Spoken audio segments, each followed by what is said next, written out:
رسول اللہ صلی اللہ علیہ وسلم کے دور میں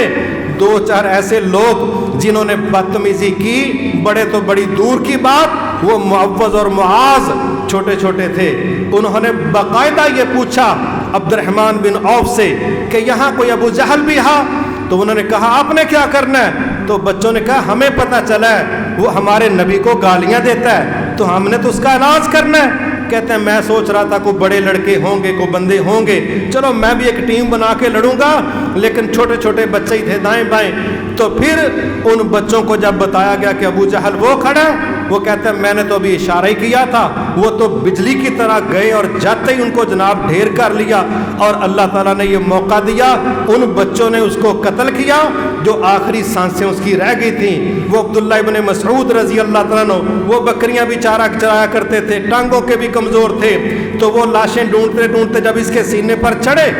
تو ابو جہل کہنے لگا بہت بلند جگہ پر چڑھ گئے، کڑکیٹو تے چڑھ گئے، بیوقوفا تیرے سینے پر ہی چڑھے ہیں نا، کون سے ماؤنٹ ایورسٹ پر چڑھ گئے؟ کہتا بہت بلند جگہ پر چڑھ گئے بکریوں کے چرواہے۔ انہوں نے کہا اللہ ہی چڑھانے والا ہے۔ تو پھر کہنے لگا کہ میری گردن کاٹنے آئے ہو؟ کہنے لگے بالکل۔ سبحان اللہ، یہ عبداللہ بن مسعود، عبداللہ بن عباس جب اہل علم پڑھتے ہیں نا، پھر ان کی بڑی حدیثیں پڑھتے ہیں، اللہ کرے ہمارے علماء کی ٹانگوں میں وہ دم خم ہو کہ یہ کانپے نہ اور یہ جمپ لگا کے اللہ کے دشمنوں کے سینوں پر چڑھ جائیں۔ یہ گرامر سے تھوڑا آگے بڑھے، یہ آیات کو پڑھ کے اس کے پریکٹیکل کے بغیر سمجھے ہم پاس نہیں ہیں۔ پھر عبداللہ ابن مسعود رضی اللہ عنہ کے ہاتھوں سے اللہ تعالیٰ نے اس امت کا جو فرعون تھا ابو جہل،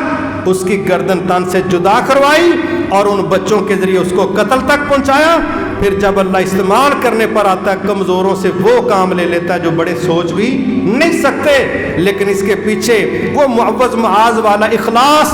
والدین کی تربیت، گھروں کا ماحول، وہ جہادی تصور، وہ نبی سے گہری محبت، وہ عقیدہ و منہج، اس کا سمجھنا بڑا ضروری ہے، ورنہ ہمارے بچوں سے گیم میں جس کو مرضی مروا لیں، اور جب اللہ کے دشمنوں کی بات کریں نہ باپ مارنے کے لیے تیار ہے نہ اولاد مارنے کے لیے تیار ہے، سکرین پر جتنے مرضی فوجی مروا دو۔